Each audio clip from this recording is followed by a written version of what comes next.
Okay, now we're back. After some technical, serious difficulties. We could not hear anything you were saying, and I completely forgot what subject we were on. What were we doing? Never get a Vista, that's all I gotta say. Fucking Vista. Anyways. But that's not what the subjects were on. We were talking about 9. I was complaining, and I'm going to not shout this time, that 9 finds a little glowing thing, sees the cat beast drop it 3 feet away from a little indent, and puts it in there anyway. And then just fucks the world over. I mean, seriously. Why? No. It pisses me off because, Toot told them at the beginning of the movie, some things are best left where they are. And guess what? He fucking puts it in anyways. I know. I did feel really, really bad for 5, though, because he's like, why would you do that? I felt so bad. Because he has no brain. He has no common sense. Anyways. He's impulsive. We don't need impulsive heroes in movies. They just make everything worse. He's like the retarded cousin. Anyways. Man, he makes 8 look intelligent. Mm-hmm. What else do we have to talk about, review-wise? There's, We talked about the plot. We talked about the characters. The setting? That was kick-ass. I know. Oh my god. There were dead people. Yeah, I was actually a little bit afraid in the theater that if they were going to show his dead face or not. I'm like, Because, well, it makes sense because I'm taking film study right now, and we're discussing Alfred Hitchcock, and it's pretty much things are scarier if you don't know what they are. So they never show the face because it makes it a lot more horrifying, kind of. Mm-hmm. Like, you see it for a split second, and you're like, oh my god, it's a dead body, but I can't see the face. It's kind of creepy. Yeah. But, And the severed hand. Yeah, that was creepy. Yeah, that was weird. That was funny. He just sat on it. Anyways. I know. I went to go see it at the French. He's like, is he sitting on a dead hand? I'm like, yeah, pretty much. I saw it by myself because I'm a lonely bastard. Anyways. Oh. Knew you. I would go see it with you. Okay. Anyways. We'll rain check that. I loved the background and everything because I am really not to sound like a freak of nature, but I'm really into the whole apocalypse bullshit. And did you notice that the sanctuary they stayed in was actually Notre Dame? Yep, it was the Notre Dame Church. If you don't believe us, go take a look. Yeah, and I actually went there over the summer, so I should know. Yes, you should. But yeah. It was interesting that there were... One is still a dick. Yeah. He is. I did feel bad for his death near the end. Yeah, he did stop being a jackass at the end of the movie, and he did something, supportive, I guess. Dude, who is the saddest death for you?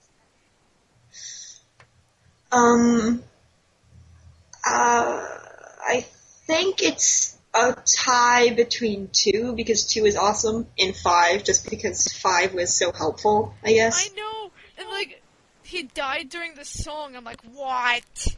I know. What? Listen, 2's death was a fucking mindfuck, and I will tell you why. He escaped death twice. I will tell you why 2's death was a mindfuck. Because we all, I was watching the movie, I was enjoying it, then 2 gets captured, I'm like, you better fucking save 2. They save 2. It's all happy. Yay, we get to go home and be happy, and we get to talk to 1. We get to tell him we're not fuckwads.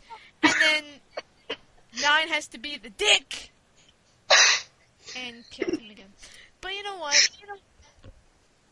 What? That's why I hate 9 sometimes, because he killed 2. Yeah. That death was a mindfuck, because you were so happy. You're like, 2's alive! And then he's not. But now him and 5 can go have sex in the afterlife.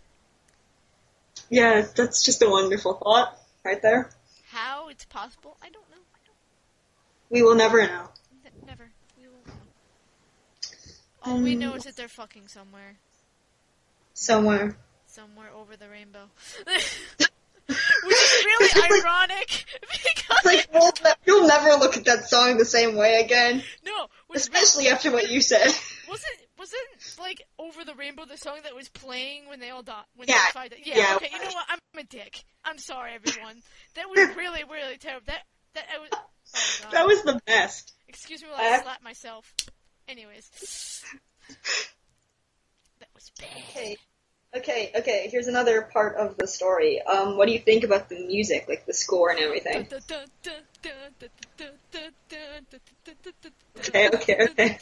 Okay. Say it in words, please. It was awesome. I was humming "Welcome Home." You are a bitch. I tried. I gave up. She's so mean to me. You don't understand. Retro is really, really mean to me. She's mean. That sucks. Oh, yeah, it does suck, because you're the one being a dick. You know what? I'll hurt you. Sorry.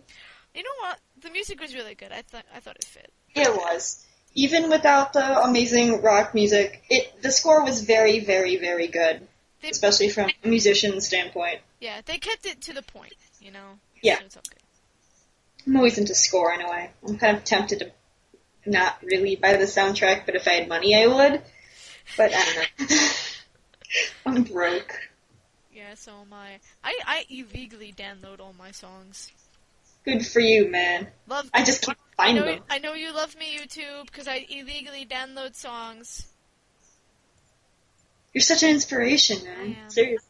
I am. So, any other things we want to say about this movie? Anything? 9 and 7 was the most random pairing I've ever seen. It just happened. It came out of nowhere. There was no leading up to it. But then they had that one scene where like 9 falls over on the bench. She's like, "Here, let me help you." Oh, now we're a couple. I'm like, "Fuck you." That was random. At the end, when they were just kind of standing together, I'm like, did something happen? Did I like blink and an entire build-up of a relationship happened while I blinked? Or pretty much. Were they off screen, which could have happened because they were pretty much in screen the entire time? Where did it come from? They just had to have some sort of relationship other than 2 and 5's relationship. 2 and 5 is the one true pairing in that fucking movie. Yeah. 7 and 9 completely forced. Yes, they were gay. They were fucking gay. Like I said before earlier in the video, if you didn't believe me, just listen again. Saying it again. They were fucking gay. Like, super gay. Yes.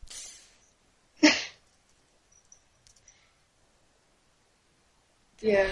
Anyway, that was a long paused silence. Well, at least I broke the silence. Yes. I'm being messaged by people. Tell them I said hi. Okay. Hi. I'll just tell, someone who doesn't know you that my friend says hi. Exactly. They'll be like, "Oh, okay." Anyways, I don't think there's really much more to critique about. No, there really isn't. Except that it's a badass movie with badass songs, a dick of a main character, a relationship that came out of nowhere. A very gay relationship that we all support. Exactly. Whether you support gay or not. Yeah. You can't help. Kick-ass fight scenes. Mm-hmm. And explosions. Yes. And I guess... And things that can kill you. Yes. That Steamtress thing, that fucking snake thing was scary as hell. I'll tell you right now. Yeah. And now... That's now freaky. now I have nothing to talk about, so... Me either. So I guess we'll end this. What would you rate this movie out of 10? I'd say an 8.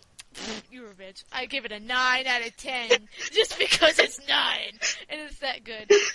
I would have given it a 10 if it was longer, and they fleshed it out a little bit more, but because I'm going to have to give it a 9. Okay. Okay.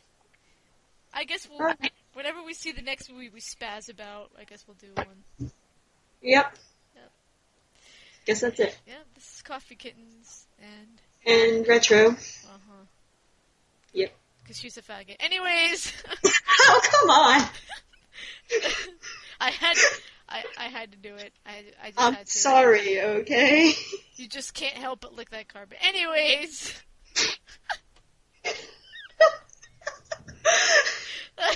Okay, ending this now. Bye, guys.